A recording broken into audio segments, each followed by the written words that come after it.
పరిశుద్ధమైన బైబిల్ గ్రంథం నుండి ద్వితీయోపదేశకాండం 30వ అధ్యాయం. నేను నీకు వినిపించిన ఈ సంగతులను అనగా దీవెనయు శాపమును నీ మీదికి వచ్చిన తర్వాత నీ దేవుడైన యెహోవా నిన్ను వెళ్ళగొట్టించిన సమస్త జనుల మధ్యను వాటిని జ్ఞాపకం చేసుకొని నీ దేవుడైన యెహోవా వైపు తిరిగి నేడు నేను నీకు ఆజ్ఞాపించిన సమస్తమును బట్టి నీ పూర్ణ హృదయంతోనూ నీ పూర్ణ ఆత్మతోనూ ఆయన మాట నీవును నీ సంతతి వారును వినిన యెడల నీ దేవుడైన యెహోవా చెరలో నుండి మిమ్మును తిరిగి రప్పించును. ఆయన మిమ్మును కరుణించి నీ దేవుడైన యెహోవా ఏ ప్రజల్లోనికి మిమ్మును చెదరగొట్టునో వారిలో నుండి తాను మిమ్మును సమకూర్చి రప్పించును. మీలోనెవరైనా ఆకాశ దిగంతముల వరకు వెళ్ళగొట్టబడినను అక్కడి నుండి నీ దేవుడైన యెహోవా మిమ్మును సమకూర్చి అక్కడి నుండి రప్పించును. నీ పితరులకు స్వాధీనపరిచిన దేశమున నీ దేవుడైన యెహోవా నిన్ను చేర్చును. నీవు దాన్ని స్వాధీనపరుచుకుందువు. ఆయన నీకు మేలు చేసి నీ పితరుల కంటే నిన్ను విస్తరింపజేయును. మరియు నీవు బ్రతుకుటకై నీ పూర్ణ హృదయంతోనూ నీ పూర్ణ ఆత్మతోనూ నీ దేవుడైన యెహోవాను ప్రేమించున్నట్లు నీ దేవుడైన యెహోవా తనకు లోబడుటకు నీ హృదయమునకు నీ సంతతి వారి హృదయమునకు సున్నతి చేయును. అప్పుడు నిన్ను హింసించిన నీ శత్రువుల మీదికి నిన్ను ద్వేషించిన వారి మీదికి నీ దేవుడైన యెహోవా ఆ సమస్త శాపములను తెప్పించును. నీవు తిరిగి వచ్చి యెహోవా మాట విని నేడు నీకు ఆజ్ఞాపించిన ఆయన ఆజ్ఞలన్నింటినీ గైకొనుచుందు. మరియు నీ దేవుడైన యెహోవా నీ చేతి పనులన్నిటి విషయంలోనూ నీ గర్భఫల విషయంలోనూ నీ పశువుల విషయంలోనూ నీ భూమి పంట విషయంలోనూ నీకు మేలగునట్లు నిన్ను వర్ధిల్లజేయును. ఈ ధర్మశాస్త్ర గ్రంథమును రాయబడిన ఆయన ఆజ్ఞలను కట్టడలను నువ్వు గైకొని నీ దేవుడైన యెహోవా మాట విని నీ పూర్ణ హృదయంతో నీ పూర్ణ ఆత్మతో నీ దేవుడైన యెహోవా వైపు మలునప్పుడు యెహోవా నీ పితరుల యందు ఆనందించినట్లు నీకు మేలు చేయుటకు నీ యందును ఆనందించి నీ వైపు మలును. నేడు నేను నీకు ఆజ్ఞాపించు ఈ ధర్మమును గ్రహించుట నీకు కఠినమైనది కాదు, దూరమైనది కాదు. మనం దానిని విని గైకొన్నట్లు ఎవడు ఆకాశమునకు ఎక్కిపోయి మన యొద్దకు దాన్ని తెచ్చును అని నీ మనసు నీవు అనుకున్నటకు అది ఆకాశమందున్నది కాదు.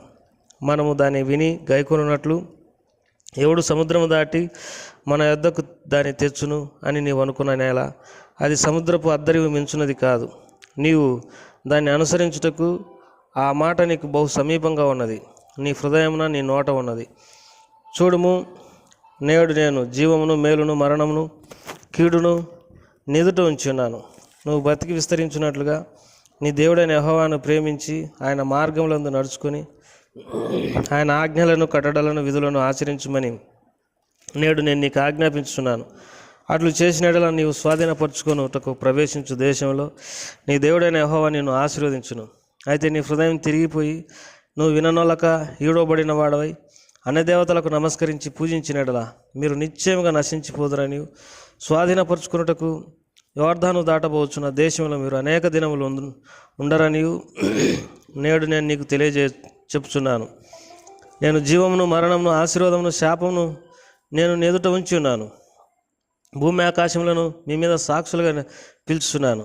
నీ పితరులైన అబ్రహాం, ఇస్సాకు, యాకోబులకు ఆయన ప్రమాణం చేసిన దేశంలో మీరు నివసించున్నట్లు యెహోవాయే నీ ప్రాణమునకును నీ దీర్ఘాయుస్సునకును మూలమై ఉన్నాడు. కాబట్టి నీవును నీ సంతానమును బ్రతుకుచు నీ ప్రాణమునకు మూలమైన నీ దేవుడైన యెహోవాను ప్రేమించి ఆయన వాక్యమును విని ఆయనను హత్తుకొనున్నట్లు జీవమును కోరుకొనుడి. ప్రేమగల దేవుడు ఈ మాటలను దీవించినట్టుగా చిన్న ప్రార్థన చేసుకుంటాం. ప్రేమగల తండ్రి, దయగల ప్రభా, నీకెంతో నాలుగు స్తోత్రములు. రాత్రికాల సమయంలో శ్రేష్టమైనటువంటి నీ నామమునకు కృతజ్ఞత చెల్లిస్తుంటున్నాం.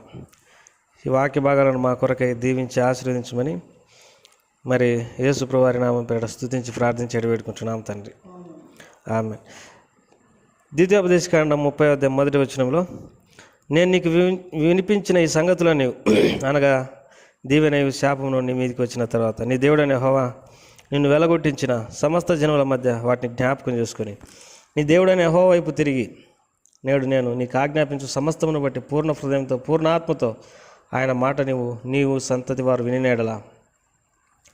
మనము దేవుని వాక్యం విని కూడా దేవుని వాక్యాన్ని గైకొనకపోతే ఆయన ఈ ధర్మశాస్త్రంలో ఏ అయితే శాపాలు ఉంచినాడో అవన్నీ మన మీదకి తీసుకొని వస్తాడు. భూదిగంతముల వరకు మనల్ని వెళ్ళగొడతాడు. అయితే మనం పూర్ణ మనసుతో ఆయన వైపు తిరిగిన యెడల, పశ్చాత్తాపడిన యెడల మనం పాపం చేసినామని ఒప్పుకున్న ఎడల అక్కడి నుండి బూదిగంతంలో నుంటేనే మనల్ని సమకూర్చగలడు. అంతేకాదు మరి దేవుడు తన ప్రజలమైన మనకు మరి ఆశీర్వాదం తిరిగి అనుగ్రహిస్తాడు. ఎవరైతే మనను హింసపెట్టినారో వారి మీదకి ఈ శాపములన్నిటినీ దేవుడు తీసుకొని వస్తాడు. అందుకే దేవుడు మరి తనిచ్చినటువంటి ఈ ధర్మశాస్త్రమును మనము పూర్ణ హృదయంతో, పూర్ణ ఆత్మతో, పూర్ణ మనసుతో, పూర్ణ శక్తితో, పూర్ణ బలంతో ప్రేమించవలనని దేవుడు మనల నుండి కోరుకుంటున్నాడు. అంతేకాదు ఒకవేళ దేవుడు మరి ఇజ్రాయేలులకు వాగ్దానం చేసినటువంటి దేశంలో ప్రవేశించిన తర్వాత వారు తప్పు చేసిన ఎడల మళ్ళీ వారిని మరి అక్కడి నుండి ఆ వాగ్దాన దేశం నుండి వెళ్ళగొడతానని దేవుడు సెలవిస్తుంటున్నాడు.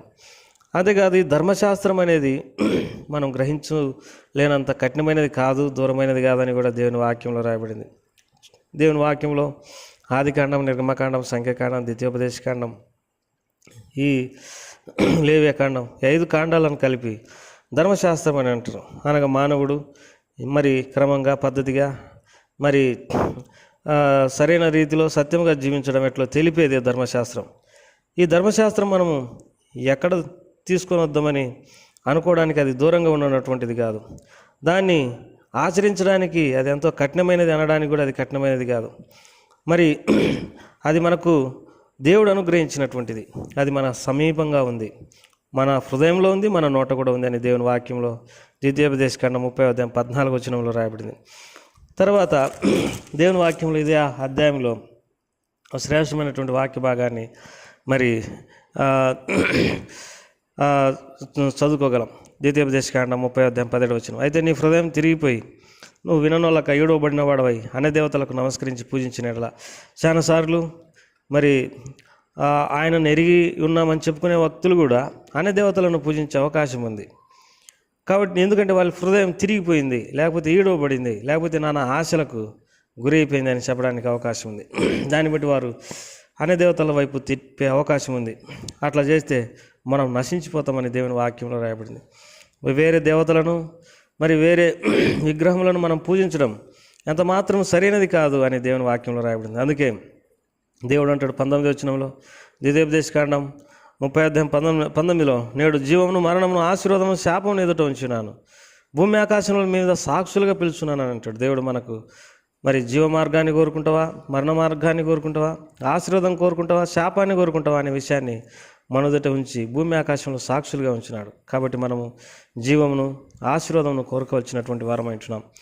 కాబట్టి మనము దేవుని వాక్యంలో 20వ వచనంలో చూసినట్టుగా నీ పితరులైన అబ్రహాం, ఇస్సాకు, యాకోబులకు ఆయన ప్రమాణం చేసిన దేశంలో మీరు నివసించినట్లు యెహోవా నీ ప్రాణమునకు, నీ దీర్ఘాయుష్మునకు మూలమై ఉన్నాడు. ఎప్పుడైతే మనం ఆయన ఆజ్ఞలు కైకుంటామో, ఆయన ఇచ్చిన ధర్మశాస్త్రాన్ని అనుసరిస్తామో, దీర్ఘాయువునకు మూలం అదే.